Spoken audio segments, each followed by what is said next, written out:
بسم اللہ الرحمن الرحیم الحمدللہ رب العالمین والصلاة والسلام علی سید الانبیاء والمرسلین وعلی آلہ وصحبہ اجمعین۔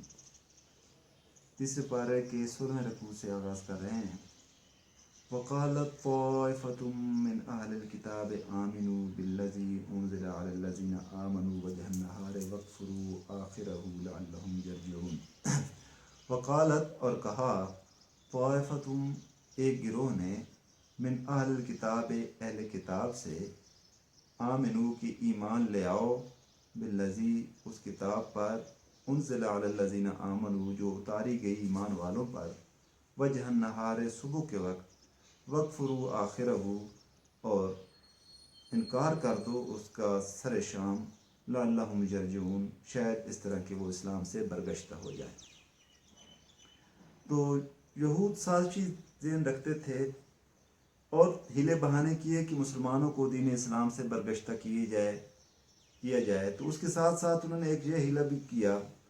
کہ یہود کی مذہبی رؤساء نے لوگوں کو دین حق سے برگشتہ کرنے کے لیے ایک گہری سازش سے کام لینا چاہا۔ انہوں نے سوچا کہ اور کوئی تدبیر کا اگر ثابت نہیں ہوتی تو اب یوں کریں کہ اپنے چند خاص چیلے مسلمانوں کے پاس بھیجیں جو وہاں صبح جا کر اسلام قبول کر لیں، شام کو اسلام سے برگشتگی کا ارتداد کا اعلان کر دیں، نعوذ باللہ۔ یہود مشہور تھے اہل عرب میں کہ وہ عالم ہیں، دوسروں کو وہ امیین کہتے تھے کہ یہ لوگ ناخواندہ ہیں۔ تو جب وہ ایسا کریں گے تو لوگوں میں ایک نفسیاتی طور پر اثر پڑے گا کہ پڑھے لکھے لوگ دیکھیں اس دین کو قبول کرنے کے بعد پھر واپس آ رہے ہیں، اور وہ لوگ یہ واویلا کرنے میں بھی بڑے مؤثر ثابت ہوں گے کہ دیکھیں ہم نے اسلام قبول کیا، ہمیں اسلام میں کوئی خیر و برکت نظر نہیں آئی، لہٰذا ہم اس دین سے واپس آ گئے ہیں۔ تو لوگوں پر ایک نفسیاتی دباؤ ہوگا، اثر ہوگا، اور وہ اسلام سے پیچھے ہوں گے۔ تو اللہ تعالیٰ نے ان کی سازش کا پردہ چاک کر دیا اور مسلمانوں کو ان کے اس فتنے سے محفوظ فرما دیا کہ اہل گروہ کتاب کا ایک گروہ وہ یوں کہہ رہا ہے کہ صبح کے وقت ایمان لے آؤ، شام کے وقت اس سے انکار کر دیا کرو تاکہ مسلمان واپس آ جائیں، اس سے دین حنیف سے برگشتہ ہو جائیں۔ تو تفاسیر والوں نے لکھا ہے کہ خیبر کے یہودی وہ اس سازش میں ان کے سرگنے تھے، انہوں نے ایسا کرنے کے بارے میں کہا تھا۔ اگلی آیت مبارکہ میں ہے وَلَا تُؤْمِنُوا إِلَّا لِمَن تَبِعَ دِينَكُمْ، کہ نہ مانو بات کسی کی الا سوائے ان کے لمن تابع دینکم جو پیروی کرتے ہیں تمہارے دین کی۔ قل ان ھدی اللہ ھدی اللہ، قل ان الھدی ھدی اللہ، آپ فرما دیجئے ہدایت تو وہی ہے جو اللہ کی ہدایت ہو۔ ان یؤتی احد مثل ما اوتیتم، اور یہ بھی نہ ماننا کہ دیا جا سکتا ہے احد کسی کو مثل ما اوتیتم جیسے تمہیں دیا گیا، اور یحاجوکم یا کوئی حجت لا سکتا ہے تم پر عند ربکم تمہارے رب کے پاس۔ قل ان الفضل بید اللہ، اے حبیب فرما دیجئے کہ فضل و کرم تو اللہ ہی کے ہاتھ میں ہے، یؤتیہ من یشاء، دیتا ہے جسے چاہتا ہے، واللہ واسع علیم، اور اللہ تعالیٰ وسعت والا سب کچھ جاننے والا ہے۔ علم نفسیات کے ماہرین ان کی اس وسعت نظر کی داد دیے بغیر نہیں رہ سکتے۔ یہود کو یہ اندیشہ تھا اور وہ بجا بھی نہیں تھا کہ کہیں ایسا نہ ہو کہ یہ بھی ان کے پاس جا کر انہی کی بن کر رہ جائیں۔ ہم تو انہیں بھیجیں مسلمانوں کو ورغلانے کے لیے، ان کے اندر تشویش پیدا کرنے کے لیے، لیکن کہیں ایسا نہ ہو یہ وہاں جا کر انہی کی بن کر رہ جائیں۔ تو انہوں نے یہ نصیحتیں کی، ان کی برین واشنگ اس طریقے سے کی کہ ایک تو یہ ہے کہ صرف جو تمہارے دین کے پیروکار ہیں انہی کی بات ماننا، کسی اور کی بات کو نہ ماننا۔ دوسری بات یہ ہے کہ یہ بات ذہن میں نہ لانا کہ جس طریقے سے تمہیں دیا گیا ہے اس طریقے سے کسی اور کو دیا جا سکتا ہے، اور یہ کہ اللہ کے ہاں تمہارے خلاف کوئی شخص حجت لا سکتا ہے، ایسا بھی نہیں ہو سکتا۔ تو یہ باتیں ان کے ذہن نشین کرائی گئیں کہ تم ایسا جا کر ان باتوں پر کاربند رہنا۔ تو یہ ان کی ذہن سازی کا ایک ہیلہ تھا۔ تو اللہ تعالیٰ نے اس کا پردہ بھی چاک کیا کہ اور اس طرح وہ جو اپنے لوگوں کی اپنے اندیشہ کے مطابق پیش بندی کر رہے تھے، اللہ تعالیٰ نے اس کو اپنے قرآن پاک میں جو ہے وہ ذکر فرما دیا۔ تو اس طرح انہیں ذہنی اور روحانی طور پر بھی اسلام کے خلاف اس گھنونے جرم کے ارتکاب کے لیے مستعد کر دیا گیا، لیکن اللہ تعالیٰ نے مسلمانوں کو محفوظ فرما دیا اور فرمایا اے حبیب آپ فرما دیجئے کہ فضل اللہ کے ہاتھ میں ہے۔ یہ نہیں ہے کہ یہود کی مرضی ہو کہ فضل ان کے پاس رہے تو انہی کے پاس ہی رہے گا، ان کی مرضی یہ ہو کہ مہربانی ہم ہی اللہ کے عنایت یافتہ ہیں، ایسی بات نہیں۔ اللہ کے ہاتھ فضل و عنایت ہے، جس کو وہ اس کا مستحق سمجھتا ہے اس کو عطا فرما دیتا ہے، یؤتی ہے من یشاء، دیتا ہے جسے چاہتا ہے، واللہ واسع علیم، اور اللہ تعالیٰ وسعت والا سب کچھ جاننے والا ہے۔ یختص برحمتہ من یشاء، خاص کر لیتا ہے اپنی رحمت کے ساتھ جسے چاہتا ہے، واللہ ذو الفضل العظیم، اور اللہ تعالیٰ صاحب فضل عظیم ہے۔ اگلی آیت مبارکہ میں ہے وَمِنْ أَهْلِ الْكِتَابِ مَنْ إِن تَأْمَنْهُ بِقِنْطَارٍ يُؤَدِّهِ إِلَيْكَ، اور اہل کتاب سے بعض ایسے دیانتدار ہیں، من ان تامنہ، کہ اگر تو اسے امانت دے، بقنطار، ایک ڈھیر سونے کا چاندی کا، یؤدِّهِ إِلَيْكَ، تو ادا کر دے اسے تمہاری طرف، وَمِنْهُمْ، اور ان میں سے بعض وہ بھی ہیں، من ان تامنہ، کہ اگر تو امانت رکھے اس کے پاس، بدینار، ایک اشرفی، لا یؤدیہ الیک، تو واپس نہ کرے گا اسے بھی تیری طرف، الا ما دمت علیہ قائما، مگر جب تک تو اس کے پاس اس کے سر پر کھڑا رہے، جب تک اس کے پاس کھڑے رہے اس وقت تک تو وہ آپ کی امانت کا اعتراف کرنے والا تھا۔ جو ہی آپ وہاں سے ہٹے اسی وقت سے اگلے صاحب بھی پھر گئے کہ ہمارے پاس کوئی امانت نہیں۔ تو حضرت عبداللہ بن سلام کے پاس ایک شخص نے ایک کافی مقدار میں سونا جو ہے بطور امانت رکھا، لینے آیا تو آپ نے اسی طریقے سے ادا کر دیا۔ ان کے ایک اور یہودی کے پاس ایک اشرفی رکھی گئی تو اس نے اس کو اسی وقت انکار کر دیا۔ تو اللہ تعالیٰ نے فرما دیا کہ کچھ وہ ہیں اہل کتاب میں سے جو امانت دار ہیں، دوسرا گروہ وہ ہے جو بے امانت ہے۔ جو امانت دار طبقہ تھا انہیں اسلام کی دولت سے بھی نواز دیا گیا، جیسے کہ سیدنا عبداللہ بن سلام۔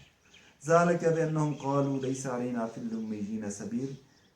ذالکہ اس بددیانتی کی وجہ کہ وہ امانت میں خیانت کر دیتے ہیں یہ تھی کہ بانہم قالوا، وہ یہ کہتے تھے، لیس علینا، کہ نہیں ہے ہم پر، فی الامیین، ان پڑھوں کے معاملہ میں، سبیل، کوئی گرفت، یعنی ان کی سوچ ہی یہی تھی کہ ہم کسی اور پر جیسے ظلم کر بیٹھیں، ہم سے کوئی پوچھ نہیں ہو سکتی ہے، ہمارا یہ حق بنتا ہے کہ ہم ان کے حقوق کو غصب کر سکیں۔ تو یہ اللہ تعالیٰ کے اوپر بھی الزام تھا، حضرت موسیٰ علیہ السلام کے اوپر بھی الزام تھا۔ تورات میں نہ کوئی ایسا حکم تھا، نہ ہی انبیاء کی کوئی ایسی تعلیمات تھیں کہ ناخواندہ افراد کے اوپر جو ہے وہ تم ظلم و ستم کر سکتے ہو، یا جس کا تمہارے مذہب سے، دین دھرم سے تعلق نہیں ہے اس کے ساتھ دھوکہ بازی کر سکتے ہو۔ وَيَقُولُونَ عَلَى اللَّهِ الْكَذِبَ، اور یہ لوگ کہتے ہیں اللہ پر جھوٹ، وَهُمْ يَعْلَمُونَ، حالانکہ وہ جانتے ہیں۔ تو اللہ تعالیٰ نے اس طریقے سے ان کی تردید فرما دی کہ اللہ کے دین میں ایسا نہیں ہے کہ غیر اگر کوئی تمہارے مذہب پر نہیں ہے تو اس کا آپ حق غصب کر لیں، اس سے بددیانتی کر لیں، تو ایسا کرنا جو ہے یہ جائز نہیں ہے۔ بلا من اوفا بعہدہ واتقی، ہاں کیوں نہیں جس نے پورا کیا، بعہدہ اپنا وعدہ، واتقی اور پرہیزگار بنا، فإن اللہ یحب المتقین، تو بے شک اللہ تعالیٰ محبت کرتا ہے متقین کو، پرہیزگار لوگوں کو۔ تو حضور ذی الامت نے لکھا ہے کہ کسی کا کفر یا فسق اس کے ساتھ فریب دھوکہ کرنے کے لیے اللہ تعالیٰ کے نزدیک کوئی وجہ جواز نہیں رکھتا ہے۔ تو ان الذین، اگلے آیت مبارکہ میں ہے، ان الذین یشترون بعہد اللہ وایمانہم ثمنا قلیلا اولئک لا خلاق لهم فی الآخرۃ ولا یکلمہم اللہ ولا ینظر الیہم یوم القیامۃ ولا یزکیہم ولہم عذاب علیم۔ بے شک جو لوگ یشترون خریدتے ہیں، بعہد اللہ اللہ کے عہد، و ایمانہم اور اپنی قسموں کے عوض، ثمنا قلیلا تھوڑی سی قیمت، یعنی اللہ کا نام لے کر قسم اٹھا لی، تو کوئی وعدہ کیا تھا اس وعدے کو توڑ دیا کہ اس کے بدلے میں تھوڑی سی قیمت لے لی، یعنی تھوڑا سا کوئی حق تھا کسی کا وہ غصب کر لیا، کسی کا حق دینا تھا تو انکاری ہو گئے، یا لینا تھا تو اس میں زیادتی کر لی، اولئک لا خلاق لہم فی الآخرہ، یہ وہ بد نصیب ہیں کہ کچھ نہیں ان کے لیے آخرت میں، ولا یکلمہم اللہ، اور بات نہ کرے گا ان سے اللہ تعالیٰ، ولا ینظر الیہم، اور دیکھے گا بھی نہیں ان کی طرف یوم القیامت، روز قیامت، ولا یزکیہم، اور نہ پاک کرے گا انہیں، ولہم عذاب علیم، اور ان کے لیے دردناک عذاب ہے۔ تو کبیرہ گناہوں کی فہرست بہت طویل ہے، لیکن ان میں سے عہد شکنی اور وعدہ خلافی پر جو سزا مقرر کی گئی ہے وہ کسی دوسرے گناہ کے لیے تجویز نہیں کی گئی۔ حضور ضیاء الامت رقم تراز ہیں، عہد شکنی کے لیے 5 سزاؤں کا یہاں ذکر ہے۔ نمبر 1، وہ آخرت کی نعمتوں سے یکسر محروم کر دیا جائے گا، اولئک لا خلاق لہم فی الآخرہ۔ نمبر 2، رحمان الرحیم خدا اس سے بات تک نہ فرمائے گا، ولا یکلمہم اللہ۔ نمبر 3، اس کی نظر لطف و رحمت سے بھی وہ محروم رہ جائے گا، ولا ینظر الیہم یوم القیامہ، گناہوں کی آلائشوں سے بھی پاک نہیں کیا جائے گا، ولا یزکیہم، اس کے علاوہ اسے دردناک عذاب دیا جائے گا، ولہم عذاب علیم۔ کوئی ہے ایسا دل گردے والا جو ان سزاؤں میں سے کسی ایک کو برداشت کرنے کی طاقت رکھتا ہو؟ قرآن کو اللہ تعالیٰ کا کلام ماننے والی قوم اگر اس پر ہیبت و پرجلال عید کے بعد بھی اپنے وعدہ کی پابند نہیں بنے گی تو کب بنے گی؟ حضور نبی اکرم صلی اللہ علیہ وسلم کا ارشاد گرامی بھی سن لیجیے، آیت المنافق ثلاث من صام وصلی وزعم انہ مسلم اذا حدث کذب واذا وعد اخلف واذا اؤتمن خان۔ منافق کی 3 نشانیاں ہیں، اگرچہ وہ روزہ رکھے اور نماز پڑھے اور اپنے آپ کو مسلمان خیال کرے۔ وہ نشانیاں کیا ہیں؟ جب وہ بات کرے تو جھوٹ بولے، جب وعدہ کرے تو وفا نہ کرے، اور جب اس کے پاس امانت رکھی جائے تو خیانت کرے۔ آیت میں 2 وعدوں کا ذکر ہے، ایک وہ وعدہ جو بندہ اپنے رب کے ساتھ اس کی بندگی اور فرما برداری کے متعلق کرتا ہے، اور دوسرا وہ جو لوگ آپس میں ایک دوسرے کے ساتھ کرتے ہیں، دونوں کی خلاف ورزی پر یہ وعید ہے۔ ہاں، اگر کوئی شخص گناہ کے ارتکاب کی قسم اٹھاتا ہے، یعنی اس نے قسم اٹھائی کہ نماز نہیں پڑھے گا یا شراب پیے گا یا ماں باپ کو اذیت دے گا، تو اس وقت اس قسم کو توڑنا لازم ہو جاتا ہے، جیسے حدیث شریف میں ہے، کیونکہ اللہ کا نام پاک نیکی پر انگیختہ کرنے کے لیے، نہ کہ برائی اور گناہ پر اکسانے کے لیے۔